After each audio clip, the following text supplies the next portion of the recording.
Emily Carter adjusted the rearview mirror of her silver sedan as she pulled out of the driveway. The sun was shining over Portland that morning, painting soft gold tones across the trees that lined the neighborhood. Her favorite playlist played softly through the speakers, a mix of indie folk and acoustic covers that always helped her ease into the day.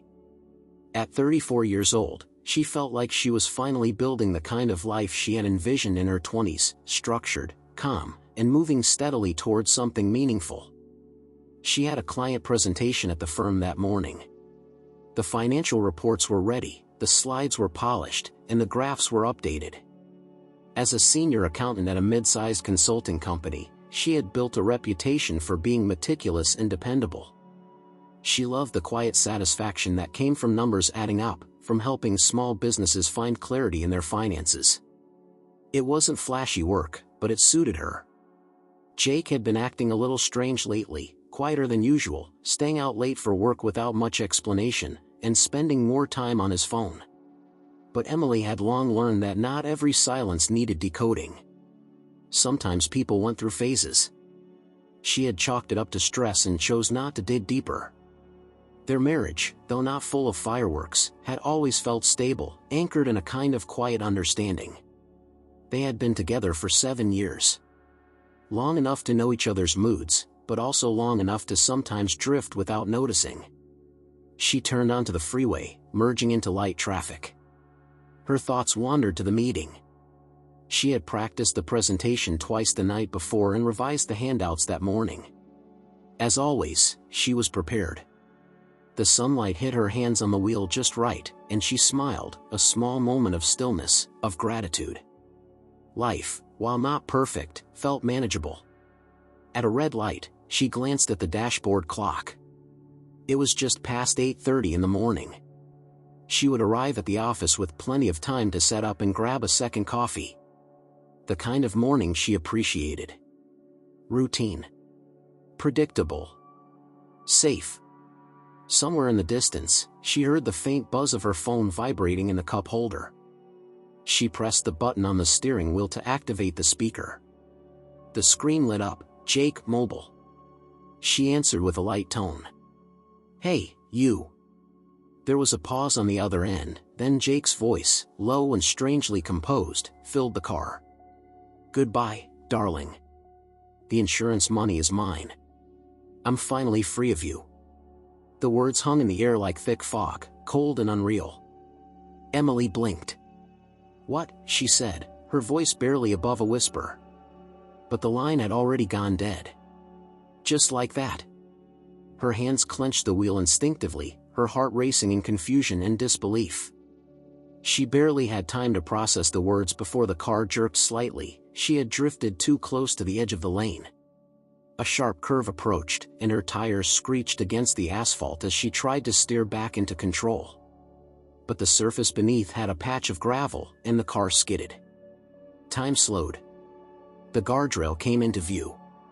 The metal barrier scraped violently against the passenger side of the car, jolting Emily sideways.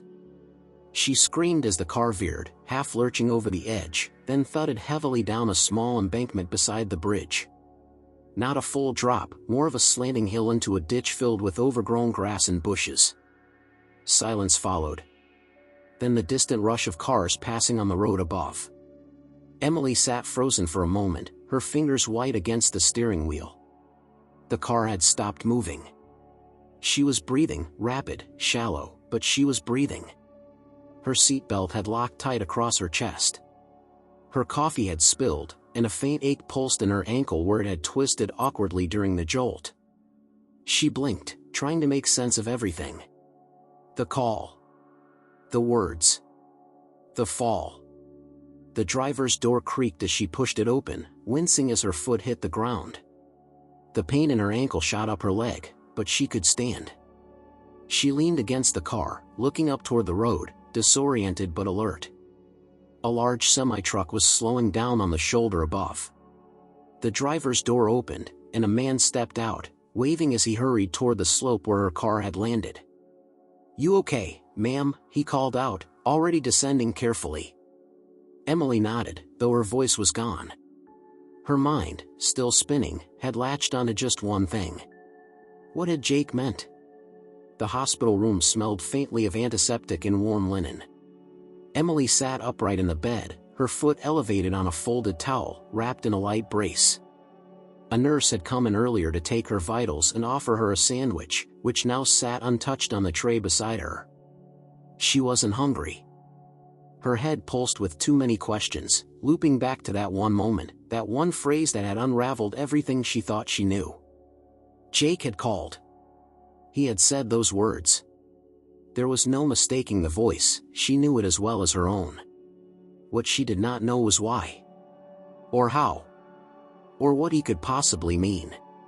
Outside the window, Portland's gray sky was beginning to cloud over, as if the sun had changed its mind. Emily watched the soft movement of tree branches swaying in the wind, but she wasn't really seeing them. Her mind drifted back to the seconds after the accident, the rush of the truck driver helping her out of the car, calling for help, and waiting by her side while she shivered in shock. She remembered the paramedics arriving, asking questions she couldn't quite answer. Was she in pain? Did she remember what happened? Was anyone else involved? The official report would likely list it as a single-vehicle accident, probable driver error. But Emily knew something had shifted, something she couldn't yet name. It wasn't just the curve or the gravel. It was that call. Those words. Her phone, retrieved from the car by one of the paramedics, sat on the bedside table. She picked it up, her thumb hesitating over the screen. The recent call list confirmed what she remembered: Jake, 8:32 in the morning, call duration, 15 seconds. The number wasn't spoofed. It had come from his phone. But what if, no? She wasn't going to spiral into theories yet. She tapped his contact. The phone rang once. Twice. Then it went to voicemail. Hey, it's Jake. Leave a message. She hesitated. Then hung up. There was a knock at the door. A nurse poked her head in, smiling gently. You've got a visitor. Said he's your husband? Emily stiffened. Let him in, she said quickly. Jake walked in a moment later, dressed in the same navy blue button-up shirt he had worn to countless casual dinners and family events. His hair was slightly mussed, and he held a takeout coffee in his hand, like this was just another weekday errand. His face showed concern, but something about his eyes made her stomach twist. They didn't seem surprised. Not the way she expected. He said softly. Thank God. Are you okay? I'm fine, she said, her voice cool. Minor sprain, no broken bones. He came closer, placing the coffee on the table beside her. You scared me. I got a call from the hospital. I came right away. She studied his face. You didn't answer when I called earlier. I was in a meeting. His eyes flickered. Didn't see it until I was driving here. Emily said nothing. She picked at the edge of the blanket covering her lap. Jake pulled the chair closer to the bed and sat down. What happened? They said the car skidded. She looked at him, her gaze steady. Yes. It did. After you called me and said something strange. Jake blinked. What are you talking about?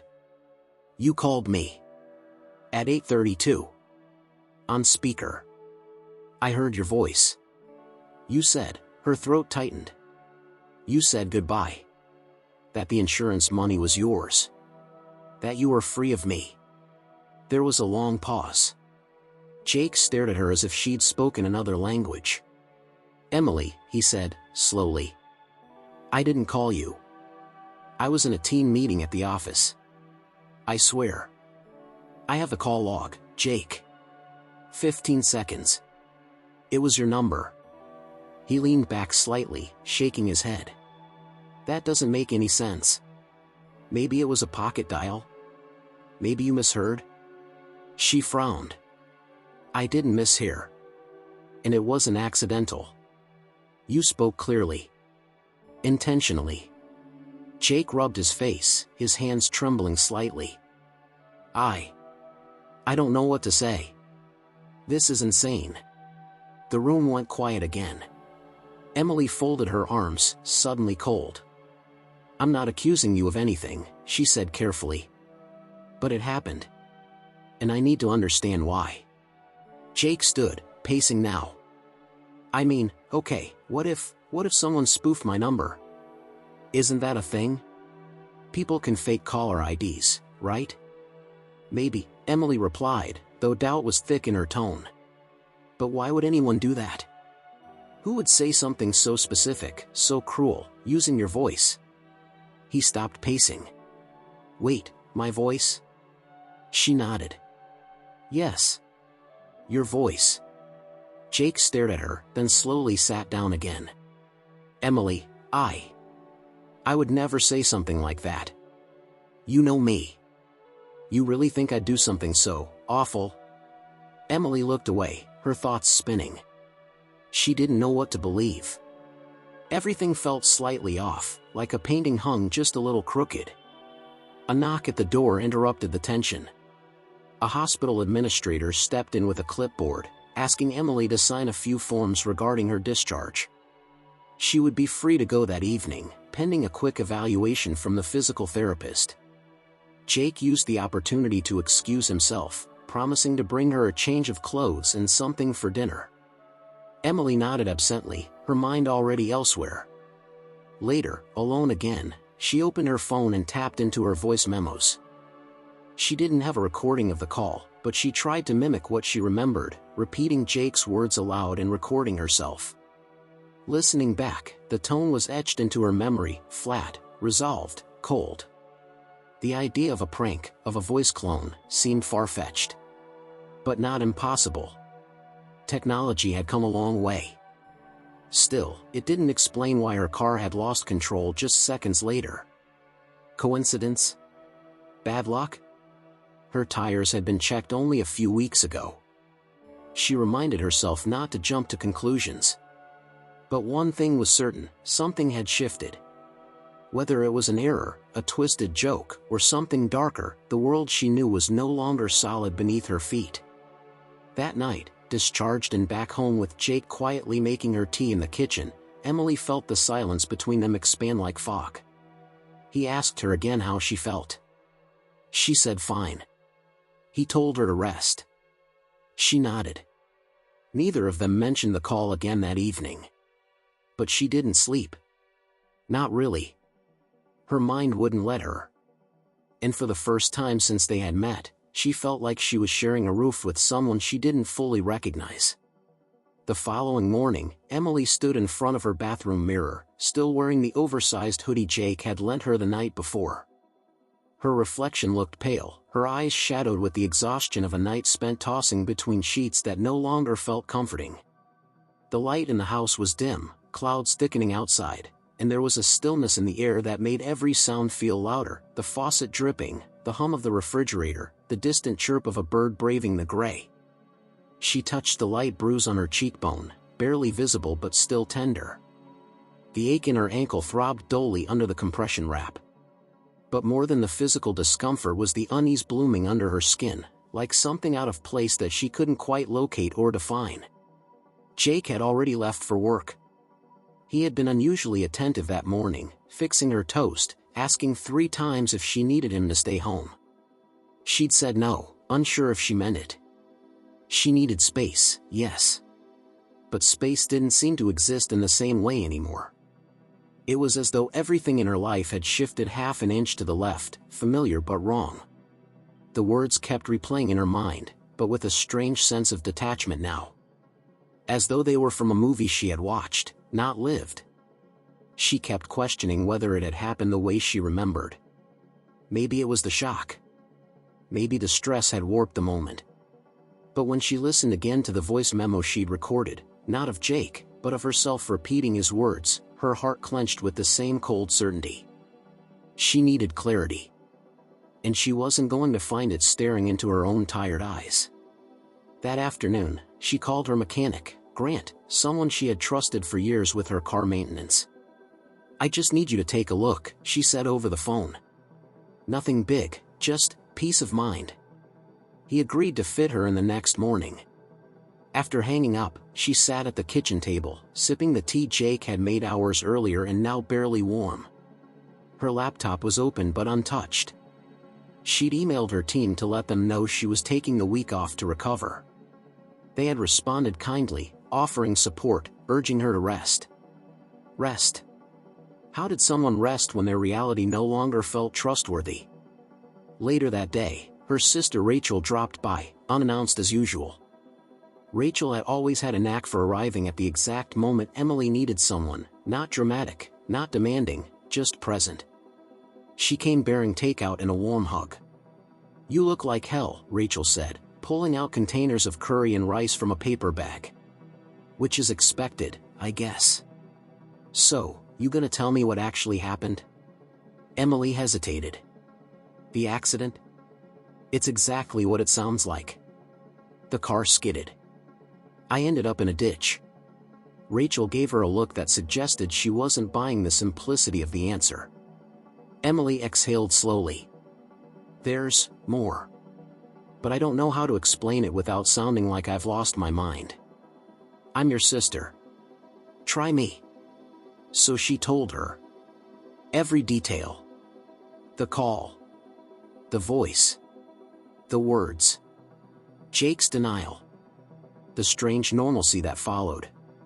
Rachel didn't interrupt. She just listened, her fork paused halfway to her mouth, her expression unreadable.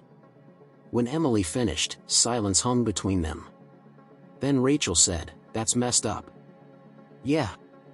And you're sure it was him? His voice?" "I would bet my life on it." Rachel set down her fork, leaned back. "Well, either he's lying through his teeth, or something else is going on that neither of us understands." Emily nodded. "Exactly." Rachel tilted her head. "Do you think he's cheating?" The question landed like a stone in water. Emily hadn't let herself consider that directly yet. She had circled around it, avoided the sharp edge of suspicion. "I don't know," she said, barely above a whisper. Rachel didn't press the point. "Look, maybe it's not as sinister as it sounds. Maybe he said something stupid in jest and is now panicking because he knows how bad it sounds. Or maybe there's some technical glitch and it wasn't even him, though I'll admit that's a stretch." Emily stared at her half-eaten food. "It just doesn't add up. The call. The accident. The timing. I can't believe it's all coincidence." Rachel reached over, resting a hand on her arm. "So don't ignore it. Trust your instincts. But also, don't jump to the darkest possible version unless you're sure. Gather facts. Stay grounded." Emily nodded slowly. "I'm taking the car to Grant tomorrow. I want to make sure it wasn't something mechanical." "Good. And maybe talk to someone else, too. Like a counselor. Just to help you process all this." "I've thought about that," Emily admitted. "It's all starting to feel bigger than I can handle on my own." Rachel smiled gently. "Then let someone help you carry it." That night, after Rachel had gone, Emily curled up on the couch with a blanket and her laptop. She opened a document and began writing, not an email, not a journal. Just words. Trying to piece together the fragments. Everything she remembered about the call, the exact tone of Jake's voice, the timing, her reaction, the car's behavior. She listed her questions, even the ridiculous ones. What if it was a recording? What if he didn't mean it? What if someone was trying to hurt her? She saved the file, naming it simply, Evidence of Something. Then she shut the laptop and stared out the window into the night. The street was quiet, the occasional car passing in the distance. Her neighborhood, always so peaceful, now felt like a stage backdrop, perfectly painted but hollow behind the scenes. She didn't know what tomorrow would bring. But she was no longer pretending everything was fine. Emily arrived at Grant's auto shop just before 10 o'clock in the morning, the air brisk and tinged with the faint smell of oil and rubber. She had taken a rideshare across town, her ankle still sore enough to make long walks a nuisance. The front of the shop was familiar, the same cracked pavement, the line of aging cars awaiting repairs, the humming sound of impact wrenches in the background. There was something comforting about the predictability of it. Grant greeted her with his usual nod, wiping his hands on a rag as he came out from under the hood of a car. "Glad to see you in one piece," he said. "Heard you had a close call." Emily smiled faintly. "That's one way to put it." She handed him the keys, which had been retrieved from the car after the tow. "Can you take a look? I just want to make sure it wasn't anything with the brakes. Or tires. Or anything that might explain it." Grant nodded. "I'll do a full inspection. Might take a couple hours. I'll wait." She sat on a bench outside, her phone in hand but unused. For the first time in a while, she didn't feel like scrolling through anything. Instead, she watched the light shift across the shop's glass window, listened to the mechanical clinks and whirs coming from inside. She could feel her thoughts settling, just a little, as if the sound of engines being taken apart and reassembled had the power to bring order to her chaos. Around noon, Grant emerged, wiping sweat from his brow. "All right," he said, sitting beside her. "Tires are in good shape. Tread solid. Brake pads, no issue. Fluids, all clean. No sign of hydraulic failure, no loose parts. It's a good car." Emily furrowed her brow. "Then, what caused the skid?" Grant shrugged. "Could have been a bad patch of gravel. Wet leaves. Momentary loss of traction. You hit the curve just right, or wrong, I guess." She bit the inside of her cheek. "There's no sign of tampering?" "Nope. Nothing unusual under the hood. No signs of anything being messed with. If someone wanted to sabotage it, they didn't do it here." Emily nodded, unsure whether she felt relieved or more unnerved. She thanked him, arranged for the car to be delivered back home, and called another ride to take her back. That afternoon, she sat in the living room with her laptop on her knees, determined to revisit the events of the last few months through a different lens. She opened her email archive, searching for small things she might have ignored: confirmation emails from Jake's work trips, calendar notifications, messages that had seemed routine at the time. There were patterns. Short trips to Seattle and San Francisco that didn't match the official schedule she had heard him describe. One email in particular stood out: a hotel reservation made under a name she didn't recognize but using their shared credit card. She opened the statement and scanned it. The charge was there, listed discreetly. Her chest tightened. She copied the name and searched it online. It led to nothing definitive, but her gut told her the discrepancy wasn't random. She moved on to their texts, scrolling back through the weeks. The tone had shifted subtly.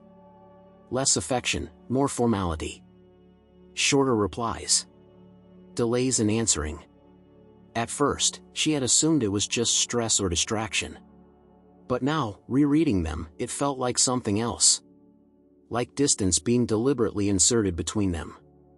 That evening, Jake came home later than usual, his shirt untucked, hair damp from a light drizzle. "Hey," he said, setting down his keys. "How's the ankle?" "Sore. But manageable." He walked into the kitchen, poured himself a glass of water, then leaned against the counter. "Sorry I'm late. Things ran long." Emily nodded.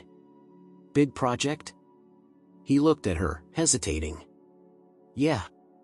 Just some last-minute changes." There was a pause, not hostile, just heavy. Emily studied him, the way he avoided holding her gaze for more than a second, the way his hands fidgeted with the glass, the slight tension in his shoulders. "I was looking through some of our credit card statements today," she said calmly. Jake stiffened. "There's a hotel charge under a different name. Last month. While you were supposedly at the leadership conference." He cleared his throat. "That might have been booked by someone else. Sometimes the assistant puts the reservations under group names." Emily raised an eyebrow. "You were the only name on the receipt." He opened his mouth, then closed it. "I don't know, I'd have to check." "Would you?" He didn't respond. She didn't push further. She stood, grabbed her cup from the coffee table, and walked toward the sink. The conversation hung unfinished in the air between them. In the following days, she began noticing more of the little things, how he spent more time on his phone but tilted the screen away from her view, how he was quick to change the subject whenever she brought up the future, how he no longer touched her in passing like he used to. The warmth that once filled the small spaces between their routines had cooled. She began keeping a private list in her notebook. Not accusations, just observations. One evening, after Jake had fallen asleep on the couch, she picked up his jacket from the arm of the chair to hang it up and noticed a faint scent on the collar. Something floral and unfamiliar. It wasn't her perfume. She didn't say anything the next morning. She didn't cry, either. Instead, she booked her first appointment with a therapist. Not because she needed someone to tell her she wasn't imagining things, but because she knew, deep down, that clarity would not come from Jake. It would have to come from her. Emily sat on the edge of the couch, the late afternoon sun filtering through the half-open blinds and casting a striped pattern across the living room floor.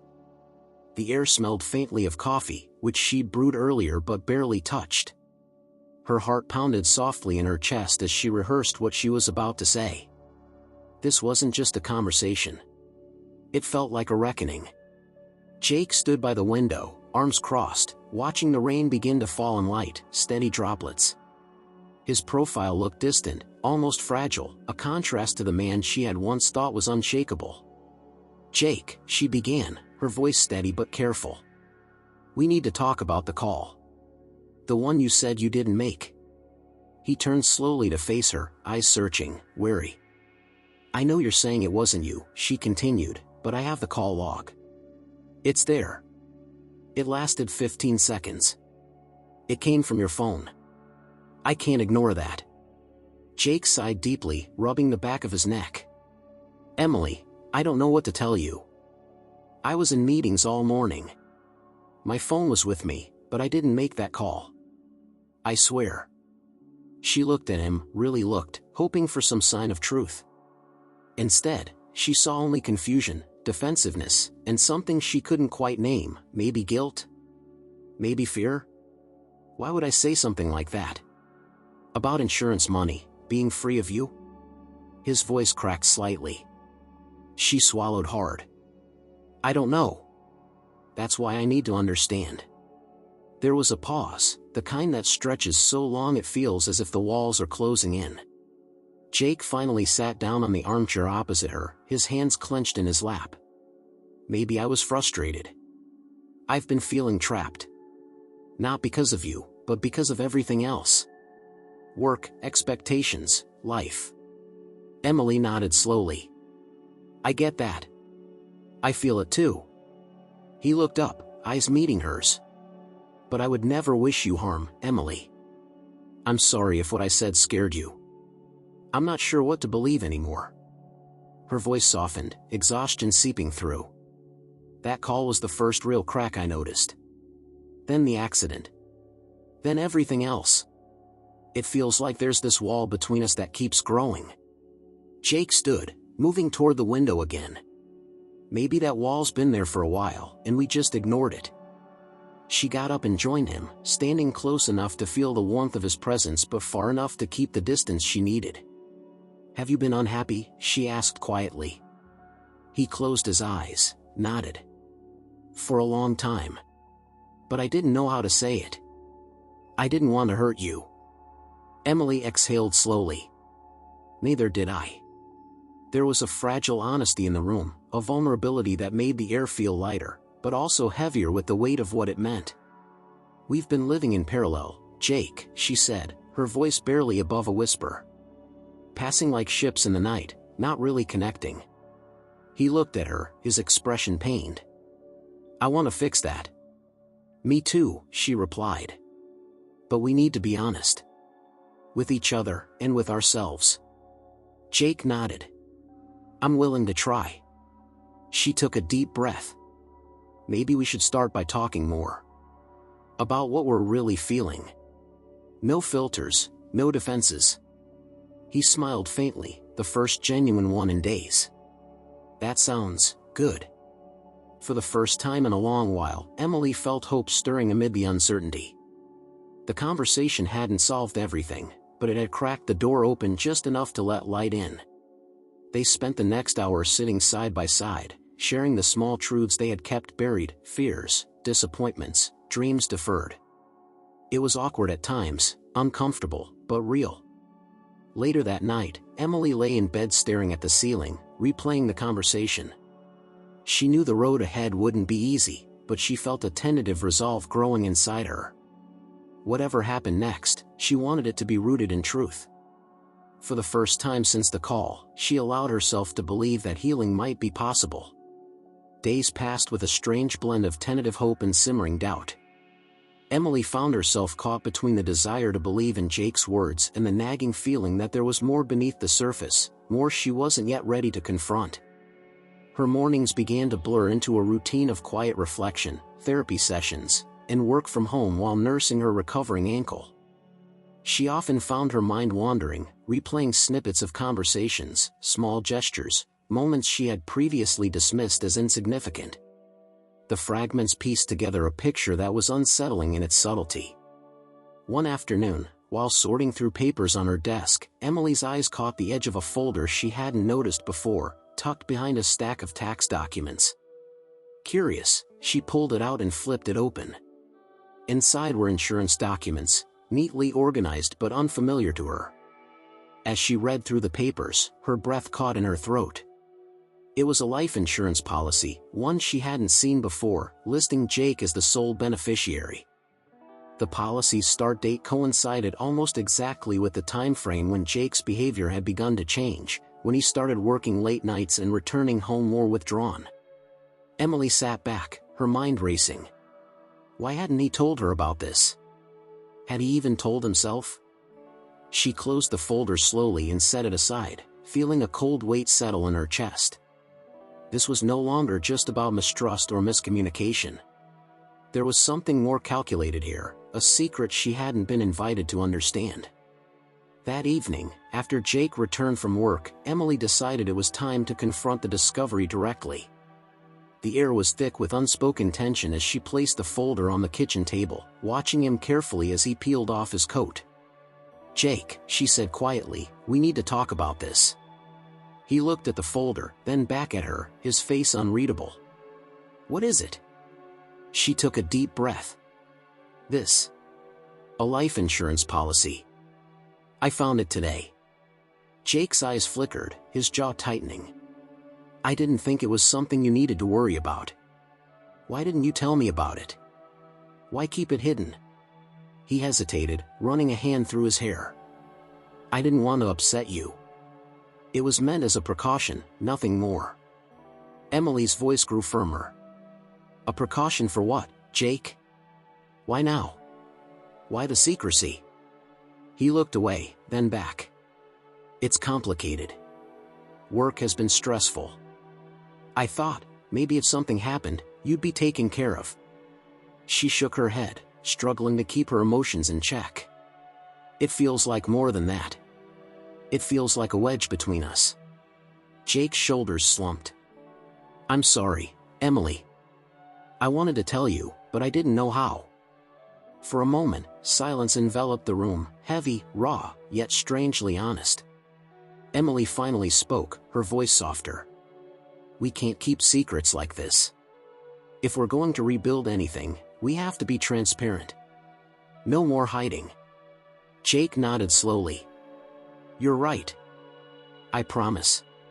The conversation didn't erase the uneasy feelings, but it opened a door.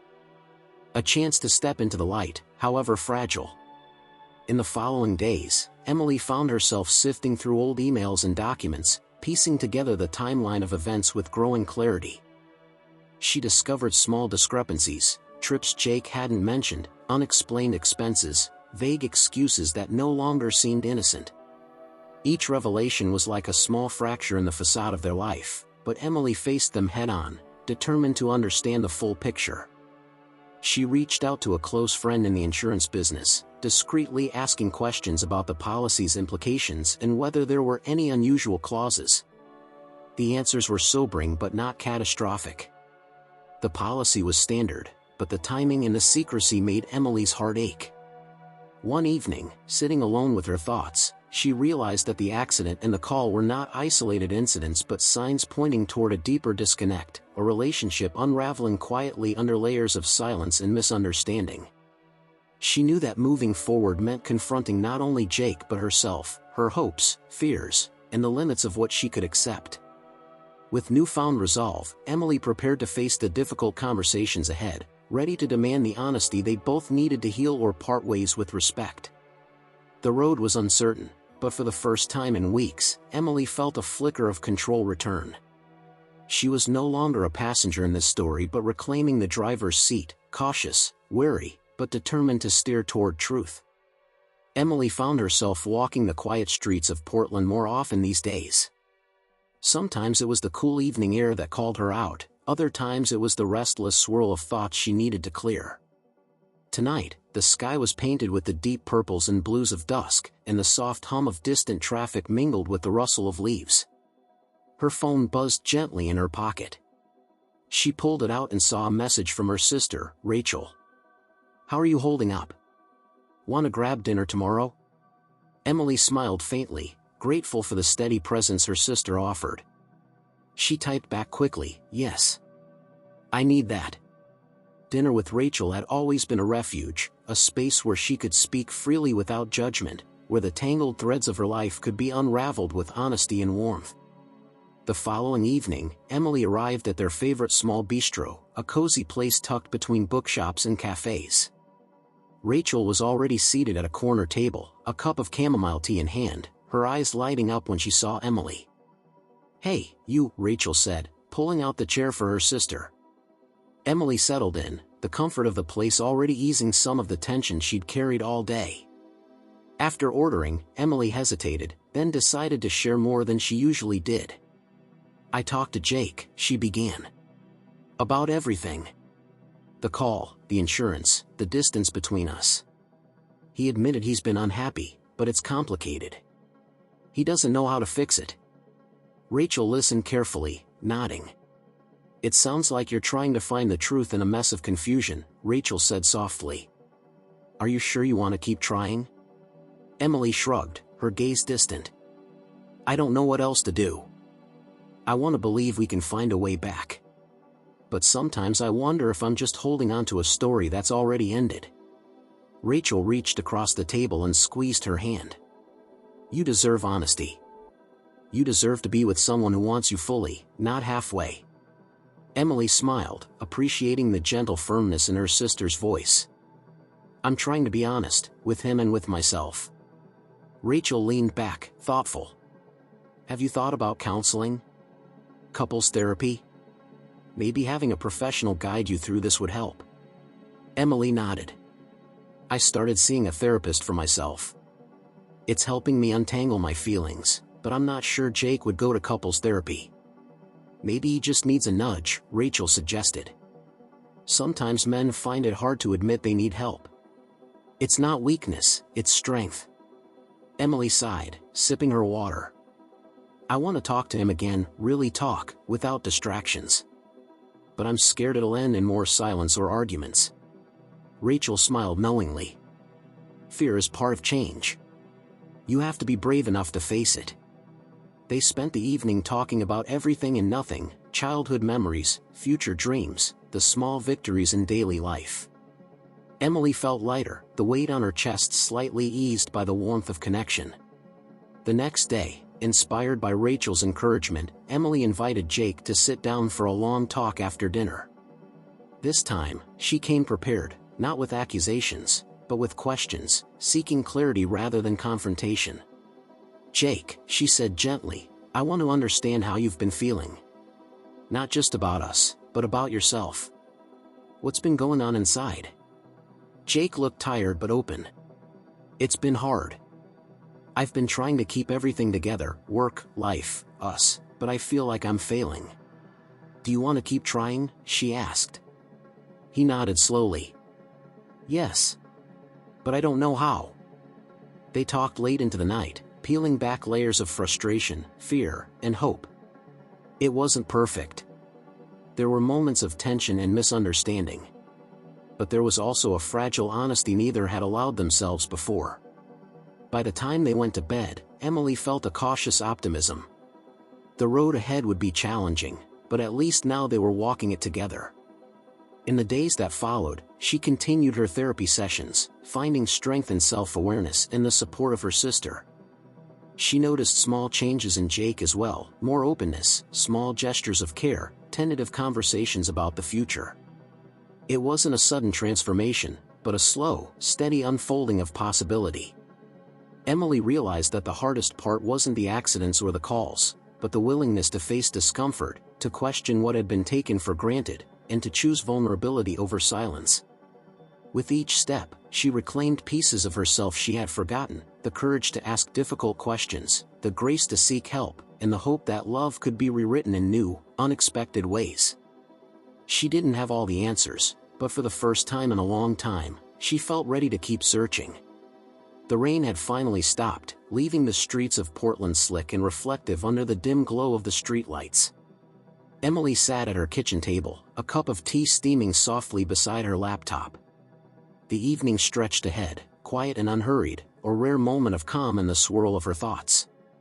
She gazed out the window, watching the faint mist rise from the pavement, and something inside her stirred, a realization that the accident was more than a mere event. It was a symbol, a turning point she hadn't fully understood until now. She thought back to that morning, the curve of the road, the way her car had slipped and veered off balance. It had been a moment of loss of control, of something fragile breaking free from its moorings. In a way, her life had mirrored that skid, steady, predictable, until suddenly it wasn't. Emily closed her eyes and breathed deeply. The accident had forced her to confront truths she'd long avoided. The call from Jake, the secrecy, the distance between them, all parts of a larger pattern she could no longer ignore. She realized she had been holding on to a version of her marriage that was more comfort than reality. The metaphor of the accident was clear. Just as the road's curve had caught her off guard, the cracks in her relationship had come unexpectedly, shaking the foundation she thought solid. But unlike the car, which could be repaired and driven again, the relationship required more than just patching up, it demanded transformation. Her therapy sessions had begun to peel back layers of denial and fear. Emily recognized how much she had sacrificed her own needs and desires in an attempt to keep everything normal. The accident had become a mirror reflecting not just physical vulnerability, but emotional fragility she could no longer ignore. Later that week, Emily took a walk through the city park, the soft crunch of fallen leaves beneath her feet grounding her in the present. She watched children playing, couples strolling hand in hand, and elderly neighbors chatting on benches. Life, in its myriad forms, continued its quiet rhythm, indifferent to her struggles yet inviting her to find her place within it. She pulled out her phone and called Rachel. They agreed to meet the next day for coffee and a long talk about where Emily was headed. The following afternoon, at their favorite cafe, Rachel listened intently as Emily shared her reflections. The accident, Emily said, stirring her coffee slowly, was like a wake-up call. It's made me see how much I've been trying to control things that aren't controllable. Rachel nodded thoughtfully. Sometimes life forces us to stop and rethink. It's painful but necessary. Emily smiled, a hint of relief in her eyes. I want to rebuild, but not just patch things up. I want something real. Honest. Rachel reached across the table, her hand warm. You're stronger than you think. And you're not alone. Back at home, Emily found herself more open in her conversations with Jake. One evening, as they sat quietly watching a documentary, she shared her thoughts about the accident as a metaphor. Maybe it's not just about what happened on the road, she said. Maybe it's about what we've both been holding on to. Fear. Expectations. Silence. Jake looked at her, eyes reflecting a mixture of regret and hope. I've been scared too. Scared of losing you, scared of failing. She took his hand gently. Maybe this is our chance to be brave together. In the weeks that followed, Emily noticed small shifts, moments of laughter, genuine connection, shared plans for the future. It wasn't perfect, but it was progress. She also found solace in her own growth, pursuing interests and friendships that enriched her sense of self. The accident had broken something, yes, but it had also opened the door to new possibilities. One afternoon, Emily signed up for a weekend workshop in graphic design, a passion she had shelved years ago. As she filled out the form, she felt a surge of excitement and renewal. Driving home from the registration office, she felt a lightness she hadn't experienced in months. The road ahead was still winding and uncertain, but she was ready to navigate it with courage and authenticity. The accident, once a source of fear and confusion, had become a metaphor for transformation, a reminder that sometimes, losing control is the first step toward finding a new path. Emily knew there would be challenges ahead, but she was no longer afraid to face them. For the first time in a long time, she felt the promise of freedom, not from Jake, but from the shadows that had kept her from living fully. As she parked her car and stepped out into the fading light, she breathed deeply, ready to embrace whatever came next.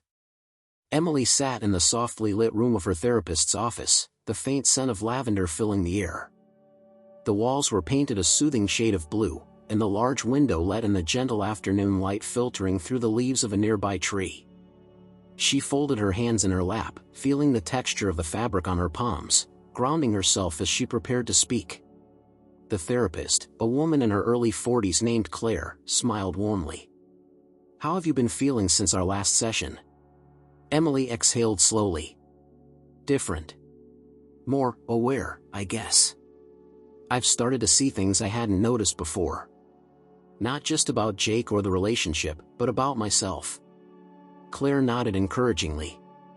"That's an important step. Can you tell me more?" Emily thought for a moment, then began. "For years, I held on to an image of our marriage, stable, safe, comfortable. But now, I'm realizing it was more like a routine we stuck to without really connecting.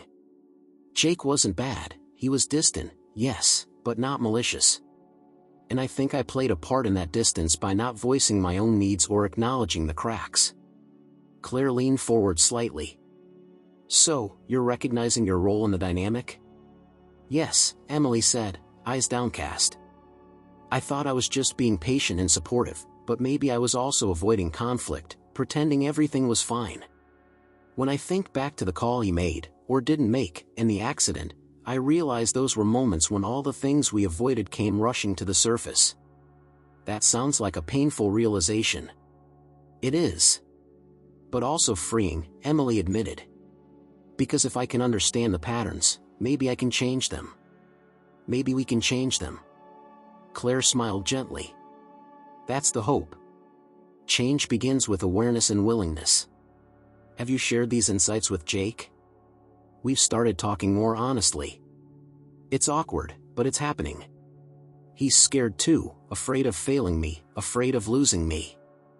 I see now that neither of us really knew how to say the hard things." Emily's voice softened. "I'm learning that relationships aren't about perfection or always having answers. They're about being willing to be vulnerable, to admit fears and flaws."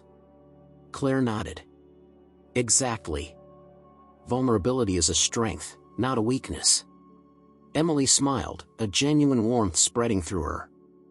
"I'm also rediscovering parts of myself I'd neglected, my hobbies, my friendships, my dreams. I signed up for a graphic design workshop. It feels good to invest in me again." "That's wonderful," Claire said. "Self-care and personal growth are essential to healthy relationships." Emily glanced out the window, watching a couple walking hand in hand along the sidewalk below. "It's strange," she said quietly, "how much I used to define myself through Jake and our life together. Now I'm realizing I need to stand on my own feet." Claire nodded. "That's an important part of healing, reclaiming your identity." After the session, Emily felt lighter as she stepped out into the crisp air. The city buzzed quietly around her, alive with possibilities. Over the next weeks, her conversations with Jake deepened. They began setting aside time each evening to talk without distractions, sharing not just logistical details but feelings, hopes, and fears. One night, as they sat on the couch sipping tea, Jake took her hand. "I want to be better, for you, for us. But I know that means we both have to change. Emily squeezed his hand gently. I want that too. But I also want us to be honest about when things don't work. They talked long into the night, breaking down walls built over years of silence. Meanwhile, Emily embraced her new pursuits. The graphic design workshop challenged her creativity and offered a fresh outlet for expression. She reconnected with old friends, sharing laughter and stories that reminded her of who she was beyond the roles of wife and accountant. At work, her confidence grew. She volunteered for a presentation at a company retreat, surprising even herself with her poise and clarity. One afternoon, Jake joined her for lunch at a nearby cafe. As they ate, they talked about future plans, dreams once shelved. I've been thinking, Jake said, stirring his coffee, maybe we should travel together. Take a break from everything and just be. Emily smiled, her heart light. I'd like that. She realized then that the fractures in their relationship hadn't destroyed them, they had forced them to confront realities and grow. The journey was far from over, but for the first time, it felt like a shared path, not a solitary one. That evening, Emily journaled about her day, reflecting on the new perspective she had gained, one rooted in acceptance, growth, and the courage to face uncertainty with an open heart. As she closed her journal, she felt a quiet strength settle within her, ready to meet whatever the future held. The air in the apartment was thick with a silence that neither Emily nor Jake dared to break at first. After weeks of cautious conversations, tentative hopes, and small gestures toward healing, the time had come to face the reality they both sensed but hadn't fully acknowledged: their marriage was at a crossroads.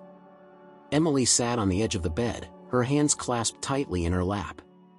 She felt the familiar ache in her ankle, a dull reminder of the accident that had set this entire journey into motion. But this pain was different, it wasn't physical. It was the ache of realizing that love, no matter how deep, sometimes isn't enough to hold two people together the way they once imagined. Jake stood near the window, staring out at the city lights that twinkled against the darkening sky. His reflection in the glass looked back at him, tired and uncertain. Emily, he began, his voice low, we've been trying, really trying. But I think we both know that things aren't the same anymore. She looked up, meeting his eyes. I know. I felt it too. He took a step closer, hesitating. I don't want to hurt you. I want us to be happy, whatever that looks like. Maybe that means being apart, so we can both find what we need. Emily swallowed hard. I don't want to lose you. But I don't want to keep pretending either. They sat down together, the mattress creaking softly beneath them. For a long moment, words were unnecessary.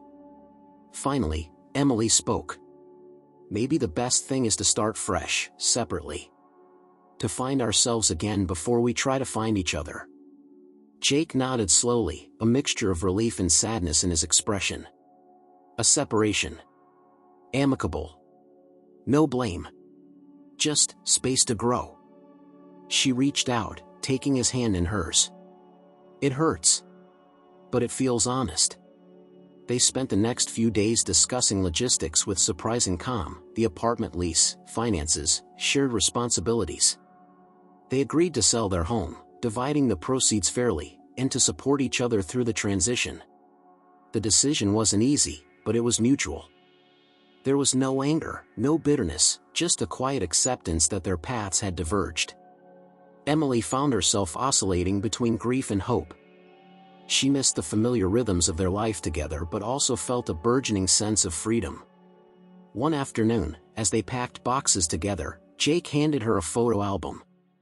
They flipped through pictures, vacations, celebrations, quiet moments of laughter. Memories woven into the fabric of their shared history. I'm grateful for this, Jake said softly. For you. For us. Emily smiled, tears brimming. Me too.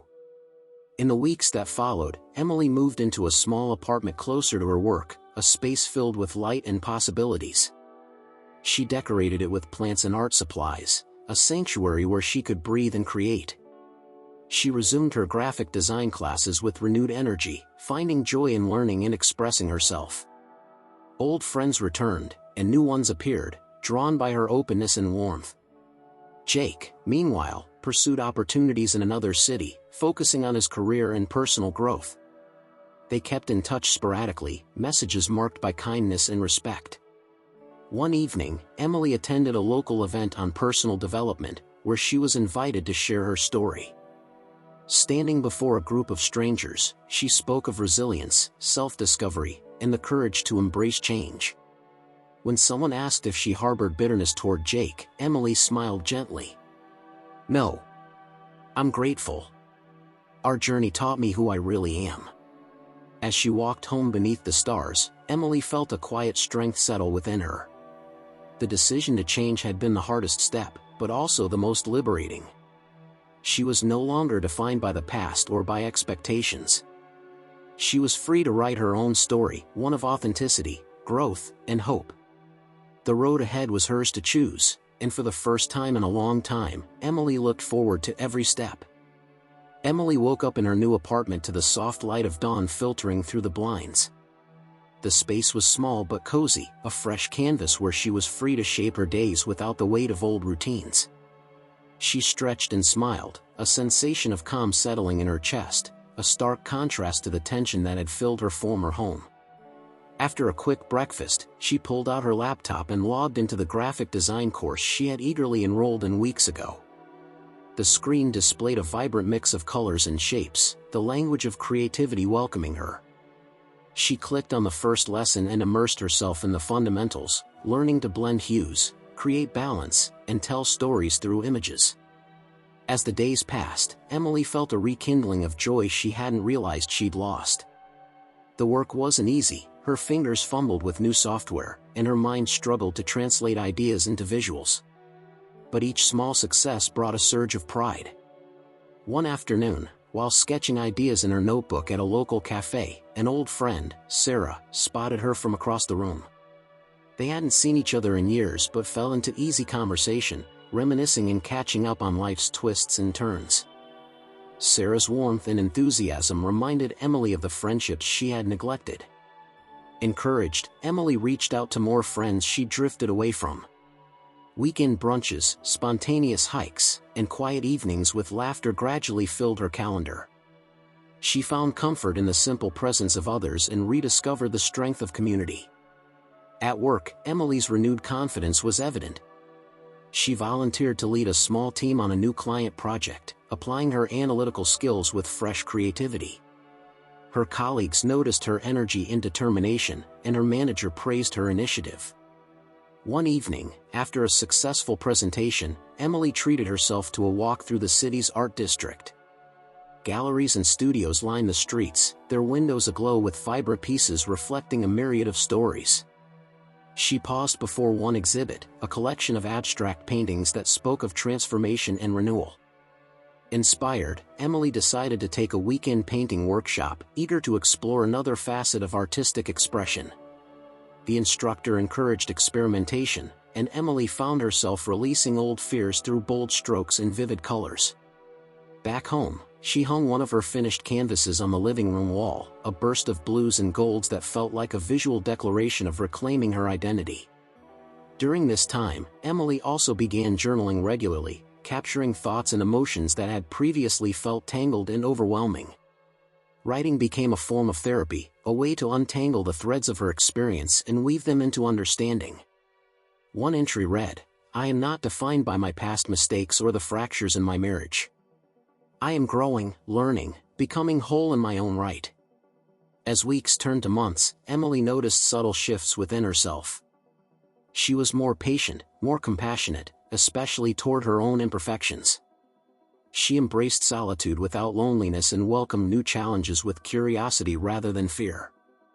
Occasionally, Jake reached out with brief messages of goodwill, and she responded with kindness but clear boundaries. Their relationship had evolved into one of respectful distance, a mutual acknowledgement of paths diverged but lives forever linked.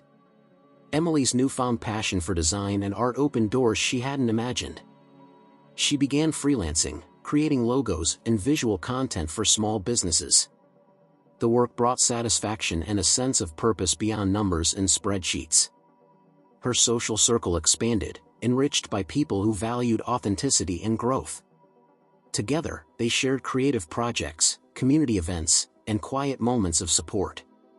One evening, Emily sat on her balcony, the city lights shimmering below. She held a cup of tea, reflecting on the journey that had brought her here, from the shock of the accident and the unraveling of her marriage to the rediscovery of self and hope. She realized that reconnecting with herself wasn't just about new hobbies or friendships. It was about embracing vulnerability, honoring her emotions, and choosing courage every day. Emily smiled softly, feeling the gentle pulse of life flowing through her, uncertain, beautiful, and entirely her own. She was ready for whatever came next. Emily stood at the threshold of her new apartment, a modest but charming space nestled just a few blocks from the heart of Portland's bustling downtown. The fresh paint still held the scent of possibility, mingling with the faint aroma of her favorite candle, lavender and sage, flickering softly on the windowsill. The walls, once bare, now bore the imprint of her evolving journey, framed prints from her recent graphic design work, sketches pinned with thumbtacks, and photos capturing moments of laughter and quiet strength. She took a deep breath, feeling the air fill her lungs like a gentle promise. This apartment was more than a place to live, it was a sanctuary, a testament to her commitment to herself and the life she was building anew. As she unpacked the last of her boxes, her phone buzzed with a message from Rachel. "Lunch tomorrow? I want to hear all about the new place." Emily smiled and typed back, "Would love that." The next day, they met at a cozy cafe nestled between independent bookstores and artisan shops. Rachel arrived with her usual warm smile, and the two embraced, a moment of sisterly connection that felt grounding and familiar. Over sandwiches and steaming cups of tea, Emily shared stories of her recent projects, her progress in classes, and the vibrant community she was cultivating. Rachel listened intently, her eyes shining with pride.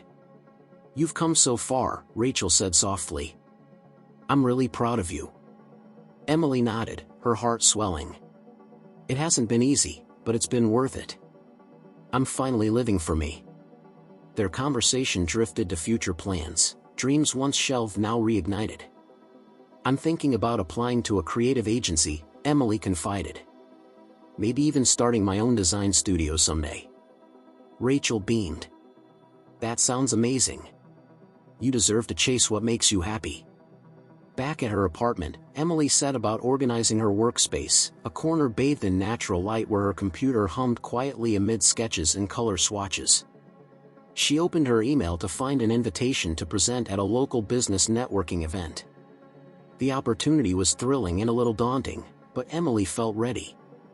In the days that followed, she prepared diligently, crafting a presentation that reflected not only her professional skills but her personal growth, the story of resilience, reinvention, and the power of embracing change.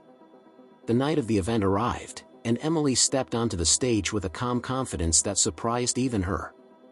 The audience responded warmly as she shared her journey, weaving lessons from her past with aspirations for the future. Afterward, several attendees approached her with offers of collaboration and support. Emily felt a surge of validation, a sense of belonging in a community that valued authenticity and creativity.